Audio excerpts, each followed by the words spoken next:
Assalamualaikum warahmatullahi wabarakatuh. Kami dari kelompok 4 izin mempresentasikan hasil diskusi kelompok kami dengan judul film Mencuri Raden Saleh. Sebelumnya perkenalkan anggota kelompok kami. Saya Tommy Adi Prasetya dengan NPM 142. Saya Alvin Mustauda dengan NPM 217. Saya Dini Nufalihah dengan NPM 126. Saya Delia Ayu Sabrina dengan NPM 118. Saya Farhan Maula dengan NPM 200. Oke, selamat menyaksikan video presentasi kelompok kami. Oke, baik teman-teman. Untuk film Mencuri Raden Saleh, adegan yang menunjukkan komunikasi organisasi, kelompok kami memilih perencanaan ulang dan penyerangan ke kediaman Permadi. Adegan tersebut adalah manifestasi dari fungsi komunikasi organisasi, yaitu pertukaran informasi antar anggota. Dari adegan tersebut ada beberapa tokoh, mereka itu mempunyai peran masing-masing. Yang pertama ada Ucup. Ucup sendiri adalah pencetus gagasan atau merumuskan strategi. Lalu ada Piko. Piko adalah pemberi informasi. Kemudian ada Sarah dan Vela. Sarah dan Vela memiliki peran pemeliharaan. Contohnya ketika dalam scene itu ada yang beradu argumen, mereka meredakan suasana. Kemudian ada Gofar dan Tuktuk. Mereka memiliki peran sebagai pemberi informasi. Oke, jadi di sini saya akan menjelaskan tentang bagaimana gaya komunikasi yang terjadi pada film Mencuri Raden Saleh. Nah, gaya komunikasi yang diterapkan pada Mencuri film Raden Saleh ini adalah gaya komunikasi informal, yaitu gaya yang ditandai dengan penggunaan bahasa sehari-hari, intonasi yang lebih santai, dan juga penggunaan ekspresi yang tidak terlalu kaku. Kemudian gaya komunikasi yang kedua itu adalah gaya komunikasi persuasif. Ini terjadi pada adegan saat rapat, yaitu Ucup menyampaikan pendapat dengan nada yang tenang, tidak memaksa, serta menggunakan alasan yang logis saat memberikan usulan kepada anggota tim. Kemudian gaya komunikasi persuasif ini dapat mempengaruhi efektivitas interaksi dengan cara meningkatkan kembali keterbukaan dan kepercayaan anggota tim. Anggota tim menjadi lebih menerima ide yang disampaikan Ucup, sehingga proses pengambilan keputusan menjadi lebih efektif karena komunikasi berjalan dua arah. Kemudian saya akan menjelaskan mengenai faktor psikologis. Yang pertama ada persepsi. Untuk yang pertama, Ucup sebagai pusat strategi dan merasa bertanggung jawab kepada seluruh timnya. Kemudian ada Piko. Piko melihat tugasnya sebagai cara untuk menyelamatkan ayahnya. Kemudian ada Tuktuk dan Gofar memandang rencana sebagai sisi teknis dan operasional. Kemudian secara keseluruhan, perbedaan persepsi ini membuat gaya komunikasi tiap anggota berbeda-beda. Persepsi tentang peran, tanggung jawab, dan tugas, resiko, dan kenyamanan pribadi membentuk bagaimana seseorang menyampaikan pesan, memahami informasi, dan berkontribusi dalam komunikasi kelompoknya. Kemudian ada pengaruh emosi. Yang pertama, si Ucup sebagai pemimpin dalam strategi ini, ia menjelaskan secara terstruktur yang dapat membuat kelompoknya menjadi termotivasi. Kemudian ada Sarah.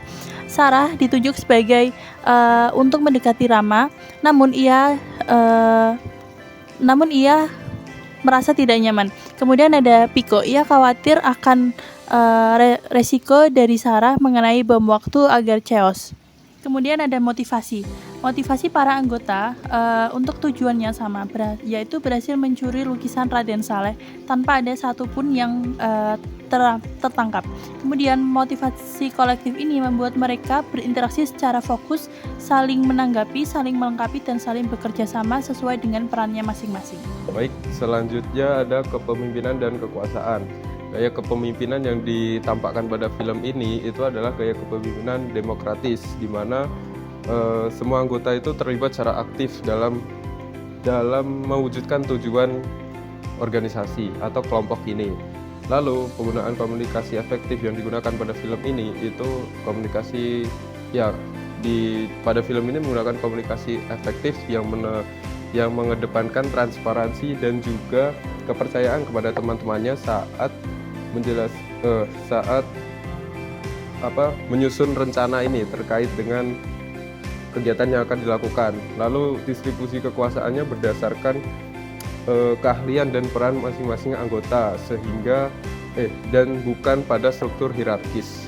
Dalam film tersebut terdapat dua jenis konflik komunikasi yang terjadi. Konflik yang pertama yaitu terjadi pada tokoh Sarah, di mana tokoh Sarah ini memiliki kepribadian yang bisa dibilang perempuan tomboy, namun dia mendapatkan peran yang tidak sesuai dengan kepribadiannya. Dia harus mendekati tokoh Rama dan mendapatkan peran untuk berperilaku sesuai seperti perempuan feminim. Kemudian yang kedua yaitu konflik antar individu. Konflik ini terjadi pada Sarah dan Pico, di mana mereka itu menjalin hubungan romantis sehingga menimbulkan sebuah bias, di mana Pico merasa khawatir kepada Sarah ketika Sarah itu harus mendapatkan peran untuk mendekati tokoh Rama.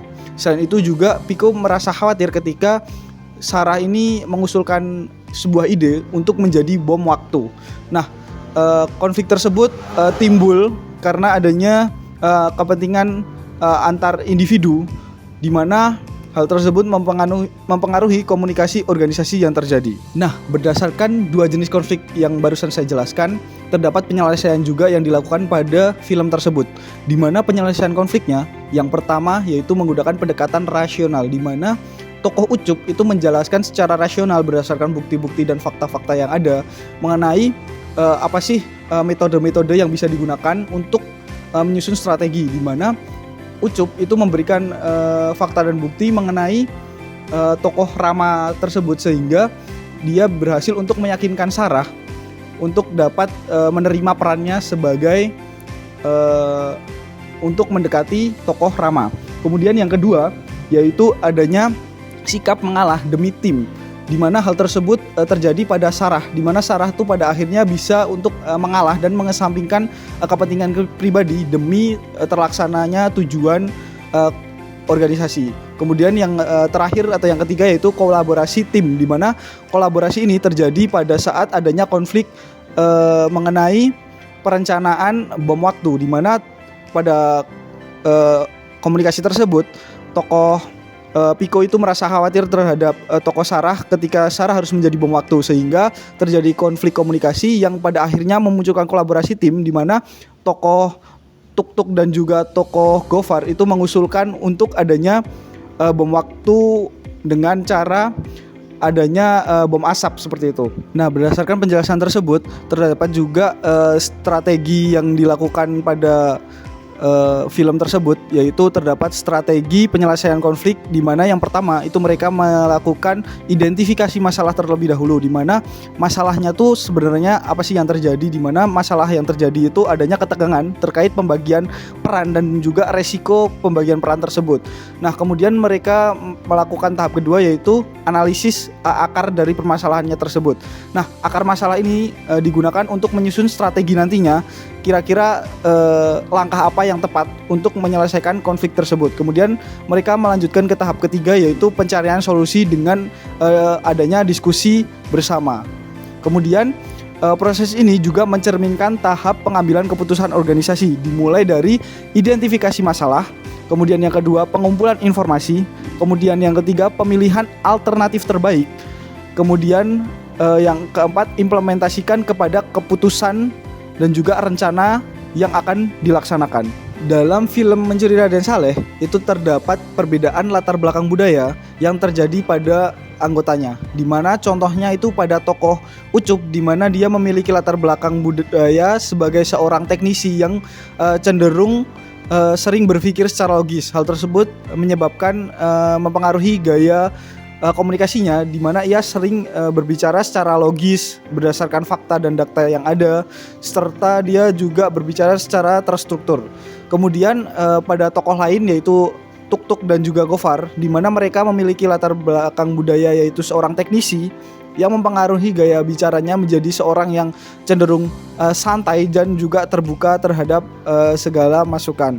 Nah, hal tersebut adanya perbedaan latar belakang budaya itu tidak menyebabkan adanya hambatan. Justru hal tersebut mendorong adanya kolaborasi, terus juga justru mendorong adanya keterbukaan dan juga saling melengkapi dalam proses penyusunan strategi untuk mencapai tujuan bersama. Untuk yang selanjutnya akan dijelaskan oleh rekan saya. Nah, kemudian ada cara kelompok membangun komunikasi organisasi. Kelompok ini membangun budaya komunikasi yang terbuka dan setara. Meskipun ada pemimpin, setiap anggota bebas menyampaikan pendapat ataupun ide. Informasi ini dibagikan secara transparan dan setiap masalah dihadapi dengan sikap saling mendukung serta fokus pada solusi. Inilah yang membantu kelompok bekerja efektif dan mencapai tujuan bersama. Sekarang bagian refleksi teori. Teori komunikasi yang digunakan yang relevan untuk menggambarkan adegan pada film ini itu adalah teori komunikasi transaksional, karena Pico selalu membuka diskusi baik dalam perencanaan strategi maupun dalam pemecahan masalah. Kemudian ada pelajaran praktis yang perlu diterapkan dalam organisasi nyata. Yang pertama ada pentingnya kepemimpinan yang mengarahkan. Yang kedua ada komunikasi yang jelas dan terstruktur. Yang ketiga ada menyelaraskan tujuan, karena kelompok atau organisasi harus menyepakati tujuan yang dicapai. Kemudian ada kepercayaan dan keterbukaan atau membangun budaya yang positif agar anggota tidak takut untuk mengungkapkan pendapatnya tersebut. Baik, itu tadi hasil presentasi dari kelompok kami. Kurang lebihnya mohon maaf. Terima kasih. Wassalamualaikum warahmatullahi wabarakatuh.